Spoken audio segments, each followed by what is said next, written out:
All right, Shalom. First off, I want to give all praises, honor, and glory to Yahweh Bashem, Yahweh Shah Bashem, Rakakwadash. I want to give double honors to the apostles and elders of Great Millstone, and the sincere Shalom to all the Akim out here that's doing and pushing this work in truth and in sincerity. When going on this video, okay, what does it mean that God is the Ancient of Days? Okay, which, God is the one who the world, Yahweh, the Most High, is the one who the world inwardly calls God. Okay, and one of his titles, okay, um, is the Ancient of Days. Okay, and I was just looking at this article, because I was meditating on this topic, to check and see if there was any, um, you know, uh, information on this. Okay, according to the internet. Okay, and this article seemed like they got it right. Okay, um, which I'm gonna read it. Okay, I'm gonna get my own personal scriptures. Okay, to just explain it. Okay, a little bit better. Okay, um, but this is from this article. Okay, the website is gotquestions.org. Okay, which I'm pretty sure if you ask a lot of questions, they not going to be able to answer them the right way. Okay, but or correctly, I should say. This is from that uh question, right? It says the title Ancient of Days first appears in Daniel 7 and 9. It says where Daniel is describing his vision of heaven. There, an ancient or venerable person sits on a flaming throne with wheels of fire, his hair and clothing white as snow. Right, he's describing the Most High. Right, it says the flaming throne is symbolic of judgment, while the white hair and title ancient indicate that God existed before time began. In Isaiah 43 and 13, we find that God, which is Yahweh, okay, refers to himself existing from ancient of days, literally before days were, right? That means God existed before days were even created. We read in Genesis 1 that God created time, days, and nights. So God existed here, from before the beginning of time. God is often represented as ancient, as he is, that is from everlasting to everlasting, and as the first and the last, right? Now, it's not a hard concept to grasp, okay? Because like it just said, okay, in Genesis, the first chapter, okay, we'll get that, okay? Talks about the creation, okay? Now, we that's in the know, right, according to the doctrine, okay, we know that this right here where it says God, okay, it's not talking about the Most High, okay? This is talking about Yahweh Shai and the angels, okay? Yahweh Shai is the one who the world ignorantly calls um, Jesus, okay? So Genesis 1 and 1 says, in the beginning, God created the heaven and the earth, okay? And just looking up that word God, right, which is, plural, it says rulers, judges, divine one, angels, gods, okay? So the angels with Yahweh Shah, okay, ultimately, it was Yahweh's blueprint that he gave to Yahweh Shah. They created everything, okay? And it says, and the earth was without form and void, and darkness was upon the face of the deep, right? It says, and the Spirit of God moved upon, excuse me, the face of the waters. And God said, let there be light, and there was light, okay? And then it says, and God saw the light, that it was good, and God divided the light from the darkness, okay? So when the Lord saw he created light, right? When everything was created, right, it was all good, right? In the amplified version, it says pleasing and useful, right? So the Most High is the one who created light, man. Okay, Yahweh Shemi outside the angels. Okay, they created light. Okay, and the a lot of people think that the sun, which it is a great light, right? Which would um the light was created before the sun was made. Okay, um I just want to get his Genesis 1:14. It says, "And God said, Let there be light and the firmament of the heaven to divide the day from the night, and let them be for signs and for seasons and for days and years." Okay, and this is when uh oh, let me get this right. Genesis 1:16. It says, "And God made two great lights." Right, and I'm gonna read it in the uh um, amplified version. God made the two great lights, the greater light, the sun, to rule the day, and the lesser light, the moon, to rule the night. Okay, it says he made the galaxies of stars also. That is all the amazing wonders in the heavens.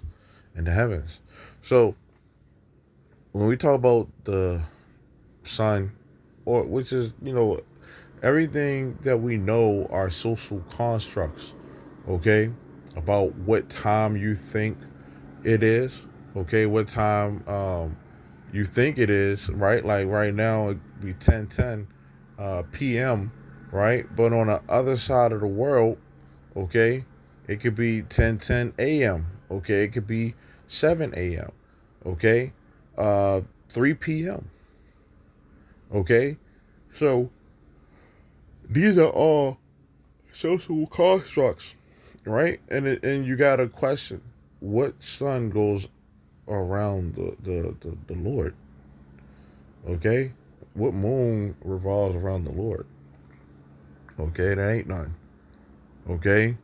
He created it. He created all these things, okay? So it's not far fetched to think, how can God live forever, right? When living forever is just something that uh you the sun has been around for a long time, okay? And the sun just revolves around the earth, okay? And that's what we know as time, the daytime, nighttime, okay? There's no daytime or nighttime in heaven, okay? I could be wrong. Not that I know of, okay? But when we look at time, time was something that was created, okay? Dying was something, okay, that was not meant for us, okay? We were meant to live forever, okay? But the scriptures say this, and this is what brings it, you know, brings the point around, okay? Wisdom of Solomon 1:14. It says, "For he created all things, right, that they might have their being, and the generations of the world were healthful," right? And then we talk about, back in the um time of Genesis, okay? It says the generations of the world were healthful, okay? When we go into Genesis 2 and 4, it says these are the generations of the heavens and of the earth when they were created, in the day that the Lord God made the earth and the heavens. Okay, so these are generations, right? These are this is the story, right, of um the years, right, which was thousands of years, right? Let me get that. Because in the kingdom of heaven, it's a whole total um, different uh, way of everything, man. Okay, this is Second Peter um 3 and 8. It says, "But beloved, be not ignorant of this one thing, that one day is with the Lord as 1,000 years, and 1,000 years is one day." Right? So when we read Genesis, the first chapter, right? The Lord made this in one day, or God made this in one day, right? He made the light in one day, right? That one day is 1,000 years. Okay, it's not just one physical day like a lot of people think. It's 1,000 years to people on this planet. Okay, but to the Lord, it's one day. Okay, that one day to the Lord is 1,000 years.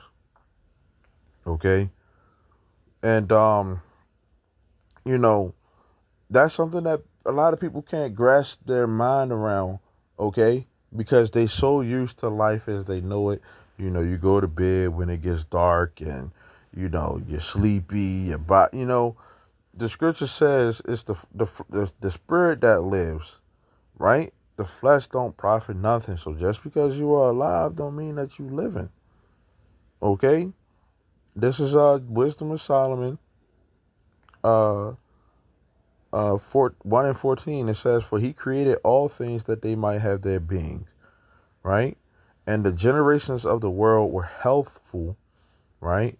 "And there is no poison of destruction in them," right? So everything that the Lord created, ain't no poison of destruction in them. Okay, the moon that was created, you don't see that going away.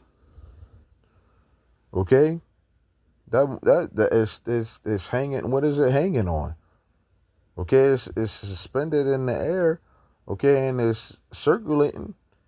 Okay, and it's always changing, which is a wonder. Who created that? The Most High. So why are you saying that the Lord can't exist? Everything has a creation. Okay, but everything has a creator, I should say. Okay, and our creator, right, didn't create anything that dies, right? Because the Lord lives, right? He exists. Okay, it says, "For righteousness is immortal," right?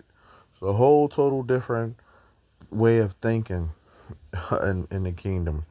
Okay, in this society, right? Depending on where you at, man, it's a lot of unrighteousness going on. Okay, and people are dying. Okay, but the scriptures talk about righteousness is immortal, but ungodly men with their works and words called it to them. For when they thought to have it their friend, they consumed to naught and made a covenant with it, because they are worthy to take part with it. Right? And that's dying, okay? Because you got people out here that are going to just, they're going to die, okay? But guess what? The scriptures talk about um, reincarnation, coming back again, okay? And a lot of people can't receive that because they don't understand life, okay? They don't understand life whatsoever, and they'll, you know, try to ridicule you for believing in the truth, okay? But hey, this truth is going to sound crazy to a non-believer, okay? And we don't care whether you believe us or not, okay? So, we telling the truth, okay? And that's what it is, man, okay? People die, okay? When we supposed to live forever, right? You die because of the sin, okay, or because of your ungodly works, man. The Lord got to take you out, okay? But if you're an Israelite, all that's going to be done away with, right? We going to live forever, okay? All that wickedness is going to be done away with if you're an Israelite. You come back in your mind, okay, and live and exist, okay, without having to worry about dying, because our power doesn't die, okay. We are part of him. So with that, Lord willing, is edifying. I want to say shalom till next time.